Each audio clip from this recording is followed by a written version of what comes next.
Bismillahirrahmanirrahim. Assalamu alaikum. This is your teacher Taimur Ijaz, and today we are going to take start of unit 4 first aid, and we are going to study its part 2 क्योंकि इससे previous lecture में हम इसकी जो first paragraphs हैं उनकी translation कर चुके हैं। तो आज हम इसके रिमेनिंग पैराग्राफ्स हैं, ठीक है, वो कोशिश करेंगे 2 या 3 पैराग्राफ्स में डिवाइड कर लें क्योंकि ये लेसन जो है वो लेंथी है थोड़ा, तो इसको मैंने 3 पार्ट्स में आपके लिए डिवाइड किया है ताकि आपको प्रिपेयर करने में आसानी रहे।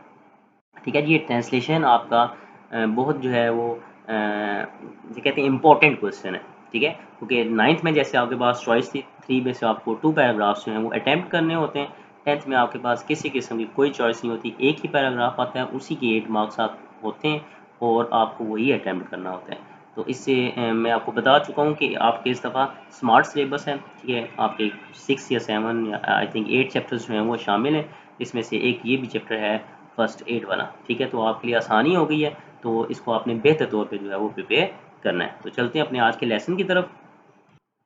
हम प्रीवियस लेक्चर में stop the bleeding I think जो है वो पढ़ चुके थे, तो आज हमने शुरू करना है क्लीन द वाउंड से।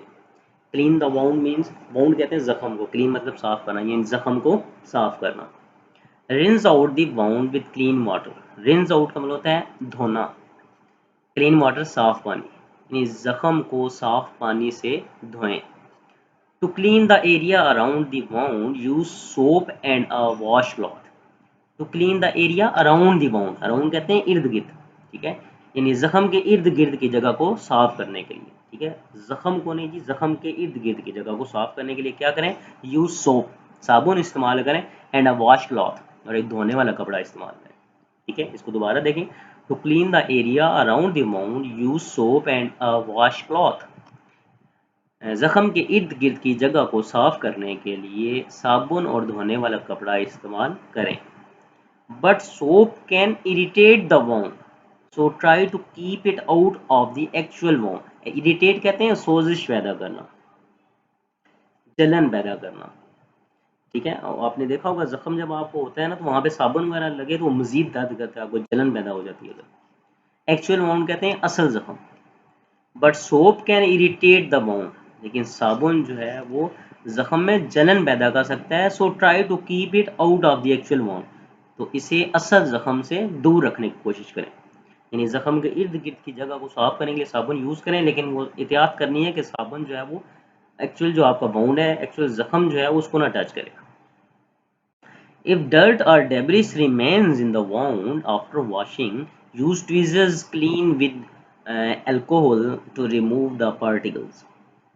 इफ डर्ट, डर्ट कहते हैं मट्टी को, डेब्रिस कहते हैं गंदगी को, ट्वीजर्स कहते हैं चिमटे,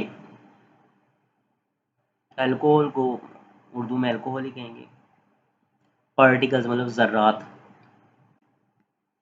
इफ डर्ट और debris remains in the mount, ठीक है, यानी जख्म में मट्टी और गंदगी बरकरार रहे आफ्टर वॉशिंग, धोने के बाद, फिर क्या करें जी, यूज ट्वीजर्स, तो चिमटों का इस्तेमाल करें, क्लीन विद अल्कोहल, जो कि अल्कोहल से धुले हुए होते हैं, टू रिमूव द पार्टिकल्स, ज़र्रात को निकालने के लिए। यानी बाज़ दफ़ा आपको होता है कि ऐसा जख्म आ जाता है जिसमें मट्टी वगैरह वो ज़र्रात या घास वगैरह या गंदगी वगैरह उसमें चली जाती है, तो वो उसके लिए बता रहा है कि इफ़ डर्ट और debris remains in the bound after washing, यानी धोने के बाद भी अगर जख्म में मट्टी और गंदगी बरकरार रहे, use tweezers cleaned with alcohol to remove the particles, तो ज़र्रात को निकालने के लिए अल्कोहल से धुले हुए चिमटे इस्तेमाल करें। इफ डेब्रिस स्टिल रिमेन्स, फिर भी अगर गंदगी उसमें बाकी रहती है, सी और डॉक्टर, तो अपने डॉक्टर से मिलें। Thorough cleaning reduces the risk of infection and tetanus. Thorough cleaning कहते हैं मुकम्मल सफाई, रिड्यूसेस कम करना, रिस्क खतरे को कहते हैं, इन्फेक्शन को उर्दू में इन्फेक्शन ही कहेंगे, और टेटनस बीमारी का नाम है, ये भी टेटनस ही कहते हैं इसे, ठीक है। Thorough cleaning reduces the risk of infection and tetanus, यानी मुकम्मल सफाई इन्फेक्शन और टेटनस के खतरे को क्या करती है, कम करती है, ठीक है। आप रोड पर भी गिरते हैं तो सबसे पहले आप हॉस्पिटल अगर लेके जाया जाता है तो वो सबसे पहले आपको टेटनस का इंजेक्शन लगाते हैं, ताकि वो गंदगी वगैरह उसमें ज़ख्म में कुछ ना कुछ चली जाती है, जरासीम होते हैं जो बाद में टेटनस की बीमारी का बायस बन सकते हैं। तो यही कह रहा है कि thorough cleaning reduces the risk of infection and tetanus, यानी मुकम्मल सफाई जो है इन्फेक्शन और टेटनस के खतरे को कम करती है। नेक्स्ट पैराग्राफ पे चलते हैं।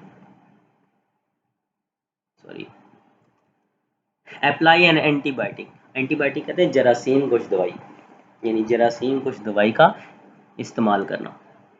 After you clean the wound apply a thin layer of an antibiotic cream or ointment to help keep the surface moist. ठीक है, after you clean the wound, clean कहते हैं साफ करने को, थिन लेयर पतली तय हल्की तय, एंटीबायोटिक क्रीम जरासीम कुछ क्रीम, ऑइंटमेंट कहते हैं मरहम को, मॉइस्ट कहते हैं नम रखना गीला नम, सरफेस कहते हैं सतह को।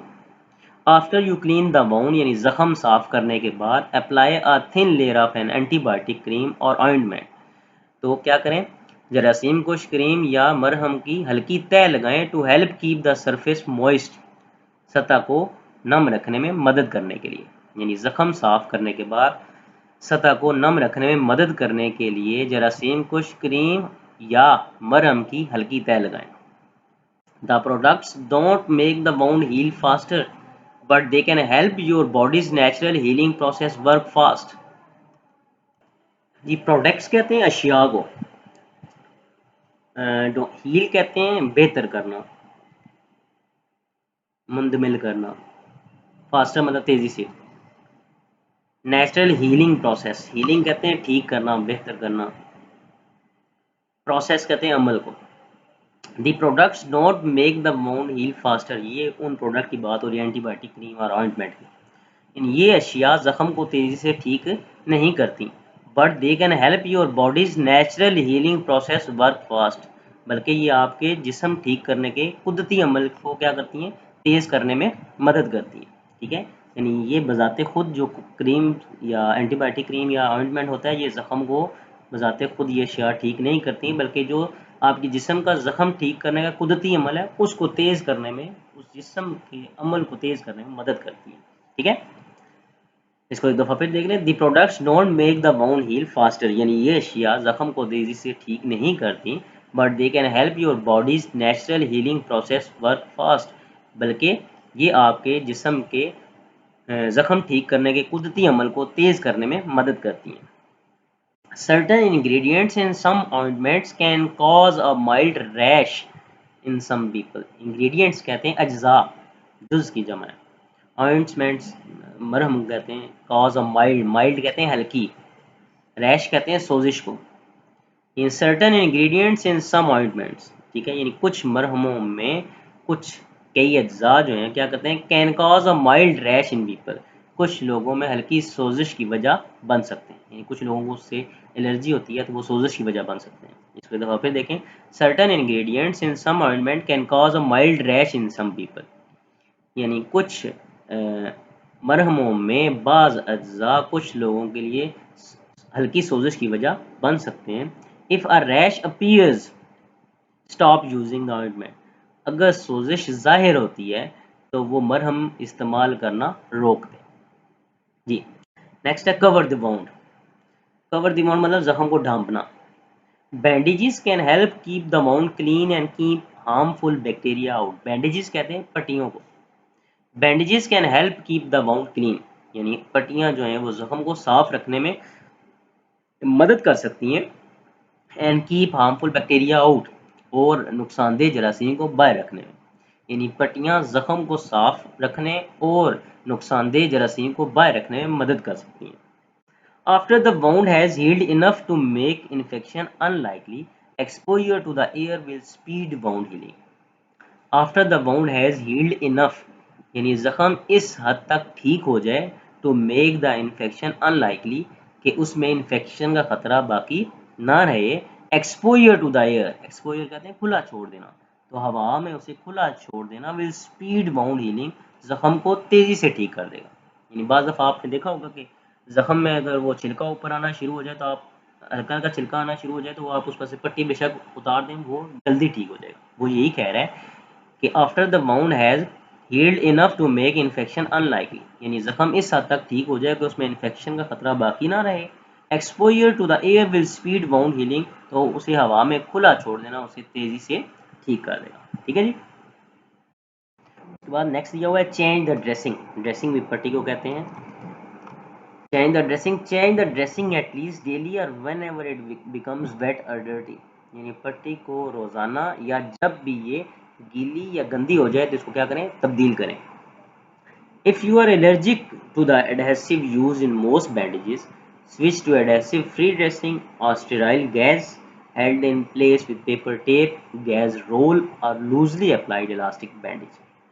एलर्जी को कहते हैं, एडहेसिव कहते हैं चिपकने वाला, एडहेशन से निकला है।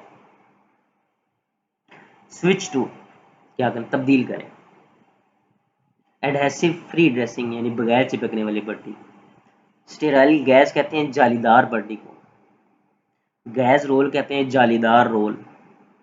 लूजली अप्लाइड इलास्टिक बैंडेज कहते हैं ढीली बांधे जाने वाली जो लचकदार पट्टी होती है, जिसमें लचक होती है, थोड़ी सी ढीली बांधे जाने वाली लचकदार पट्टी। इसकी ट्रांसलेशन देखें आप। If you are allergic to adhesive use in most bandages, अगर आपको क्या है, चिपकने वाली चीज़ों से एलर्जी है जो कि अक्सर पट्टियों में इस्तेमाल होता है, switch to adhesive free dressing, तो आप उसे बगैर चिपकने वाली पट्टी से या जालीदार रोल से जालीदार पट्टी से जिसमें पेपर की टेप रखी होती है, जालीदार रोल से या ढीली बांधे जाने वाली लचकदार पट्टी से तब्दील कर लें। इसे एक दफ़ा फिर देखें। अगर आपको चिपकने वाली चीज़ों से एलर्जी है जो कि अक्सर पट्टियों में इस्तेमाल होते हैं, तो आप उसे बगैर चिपकने वाली पट्टी, जालीदार पट्टी जिसमें पेपर टेप लगी होती है, जालीदार रोल या ढीली बांधे जाने वाली लचकदार पट्टी से तब्दील कर लें। These supplies generally are available at pharmacies. Pharmacies कहते हैं, उर्दू में फार्मेसी कहते हैं, जिसे मेडिकल स्टोर आप आम वर्ड्स में कहते हैं। यानी ये अशिया आम तौर पर फार्मेसी पर मुयसर होती हैं जी। Watch for signs of infection, infection की अलामात को देखना।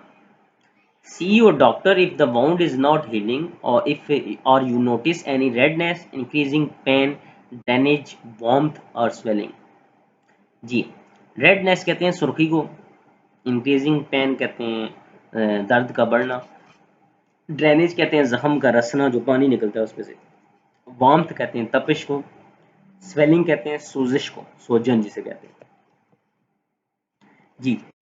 सी योर डॉक्टर, अपने डॉक्टर से मिलें। If the wound is not healing, अगर जख्म ठीक ना हो रहा हो, और यू नोटिस या आप देखें क्या, रेडनेस सुर्खी, इंक्रीजिंग पेन दर्द का बढ़ना, ड्रेनेज जख्म का रसना, वार्मथ तपिश और स्वेलिंग या सोजन।